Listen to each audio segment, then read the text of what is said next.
very important to note that this is an incredibly volatile time in the Middle East. I would argue that we've not seen a situation as dangerous as the one we're facing now across the region since at least 1973, and arguably even before that. And that is the environment in which we're operating, and of course that was triggered by the horrific attacks of October 7th by Hamas against innocent men, women, and children. We've made very, very clear from day one that we're going to defend our people, we're going to defend our personnel, we're going to defend our interests, and that's exactly what we've done. We've taken action, and significant action, to deter groups, to degrade their capabilities in Iraq, in Syria, in Yemen. At the same time, the President's been very clear that we want to prevent broader escalation. We want to prevent this conflict from spreading.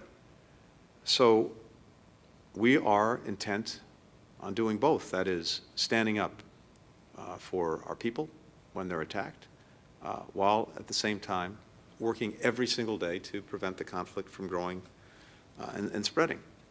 And that's exactly what we'll continue to do. It's fundamentally what's in the interest of the United States, what's in the interests of the region, and I think what's in the interest of the world. But the President said this, I think, virtually from day one. To anyone who would try to use the crisis in the Middle East, the conflict in the Middle East, to sow further instability and to use it as an excuse to attack our personnel, we will respond. We will respond strongly. We will respond at a time and place of our choosing. And obviously, I'm not going to telegraph what we might do in this instance or get ahead of the President, but I can, again, tell you that as the President said yesterday, we will respond. And that response could be multi-leveled, come in stages, and be sustained over time. With regard to UNRWA, the reports that we got last week, and UNRWA brought them to us, were deeply, deeply troubling. It is imperative that UNRWA immediately, as it said it would, investigate, that it hold people accountable as necessary, and that it review its procedures. I had a very good conversation with Secretary General of the United Nations, Guterres, last week when we were first made aware of these allegations, and we're going to be looking very hard at the steps that UNRWA takes, again, to make sure that this is fully and thoroughly investigated, that there's clear accountability, and that as necessary, measures are put in place so that this doesn't happen, again, assuming the allegations are fully borne out. Certainly, we haven't had the ability to investigate them ourselves, but they are highly, highly credible. At the same time, and as you indicated, UNRWA has played and continues to play an absolutely indispensable role in trying to make sure that men, women, and children who so desperately need assistance in Gaza actually get it. And no one else can play the role that UNRWA's been playing, certainly not in the near term. No one has the reach, the capacity, the structure to do what UNRWA's been doing. And from our perspective, it's important, more than important, imperative that that role continues. So that only underscores the importance of UNRWA tackling this as quickly, as effectively, and as thoroughly as possible, and that's what we're looking for. I will meet members of Congress tomorrow, and of course I'm looking forward to discussing many issues with them, including Ukraine. I'm confident that all NATO allies, also the United States, will continue to provide support to Ukraine, because this is in our own security interest to do so. It will be a tragedy for the Ukrainians if President Putin wins, but it will also make the world more dangerous and all of us more insecure.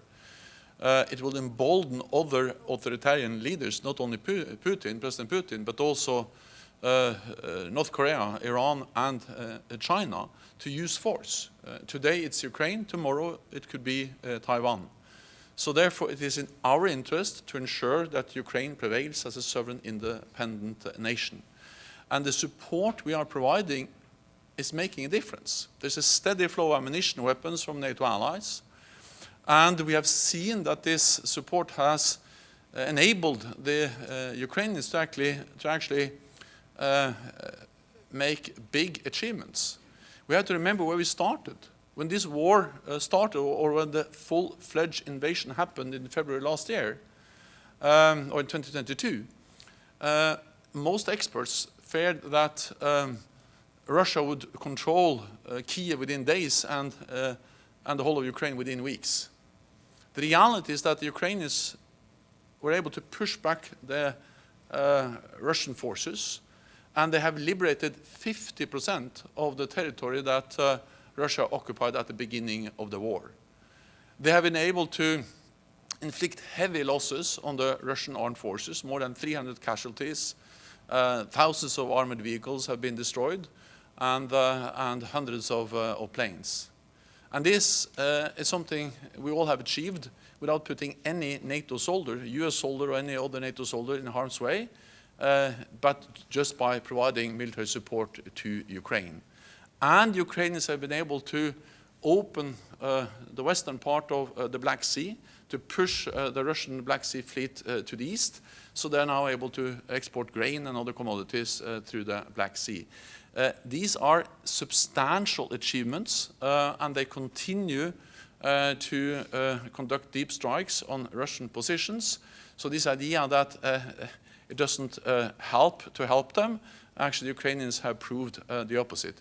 Then, of course, we all would like to have seen more progress in the offensive, but we should not underestimate the achievements the Ukrainians have already made. And if we want an end to this war, the only way to end this war is to convince Putin that he will not win on the battlefield. And the only way to achieve that is to provide weapons to Ukraine from the United States, from other allies and partners.